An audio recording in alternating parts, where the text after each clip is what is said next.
ఇవాళ ప్రవేశపెట్టిన కేంద్ర బడ్జెట్ తాత్కాలిక బడ్జెట్లా కాకుండా దేశ అభివృద్ధిని కొనసాగించే బడ్జెట్లా ఉందన్నారు బీజేపీ ఎంపీ జీపీఎల్. ఈ బడ్జెట్ యువత, మహిళలు, రైతులు, పేదల అభివృద్ధి కోసం పాటుపడేలా ఉందని అన్నారు. విభజన చట్టంలో పొందుపరిచిన అంశాలను కేంద్రం తప్పకుండా నెరవేరుస్తుందని చెప్పారు. రైల్వే జోన్ అంశాన్ని బీజేపీ పూర్తి చేస్తుందని, ఏపీ ప్రభుత్వమే భూములు ఇవ్వలేదని తెలిపారు. అటు ఏపీలో కాంగ్రెస్ పరిస్థితి అగమ్యగోచరంగా మారిందన్నారు. ఏపీలో కనుచూపు మేరలో లేదని, కాంగ్రెస్ వల్లే రాష్ట్రానికి తీరని అన్యాయం జరిగిందని పేర్కొన్నారు.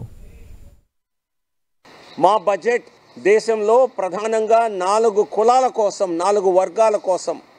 ఇక్కడ కులాలు అంటే మనం అనుకునేటువంటి కులాలు కాదు. అందులో యువత అన్నది ఒక కులంగా, ఒక వర్గంగా, మహిళలు, రైతులు, పేదవారు.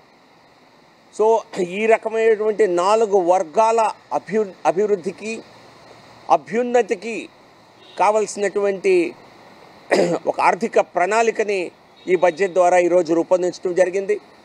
ఇది భారత రాజకీయాల్లోనే ఇది ఖచ్చితంగా ఒక సంచలనమైనటువంటి ఒక మార్పు. రైల్వే జోన్ అంశం ఎలాగూ మేము పూర్తి చేస్తున్నాం.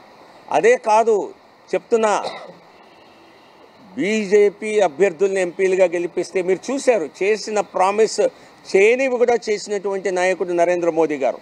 కేంద్ర ప్రభుత్వం తప్పనిసరిగా చేయాలి అన్నటువంటి ఎప్పుడూ ఇంప్లిమెంట్ చేసింది. అనువైనటువంటి ల్యాండ్, ఇటువంటి ఆక్యుపేషన్లో లేనటువంటి ల్యాండ్ ఇస్తే వెంటనే చేస్తామని చెప్పారు. ఆ మాట ఇప్పటికి కూడా మాట్లాడుతున్నాం. కాంగ్రెస్ పరిస్థితి దేశం మొత్తం కూడా ఆగమ్య గోచరంగా ఉంటే, మరి పూర్తిగా జెండా ఎత్తేసిన కాంగ్రెస్ పార్టీ ఆంధ్రప్రదేశ్లో ఏదో కనపరుస్తుంది ప్రతిభ అనుకుంటే, ఆ పార్టీ యొక్క మరి నాయకుల విశ్వాసానికి జోహార్లు. దేశం మొత్తం జెండా ఎత్తేసే పరిస్థితి కనిపిస్తుంది. ఆంధ్రప్రదేశ్లో కనుచూపు మేర కాంగ్రెస్ పార్టీ లేదు.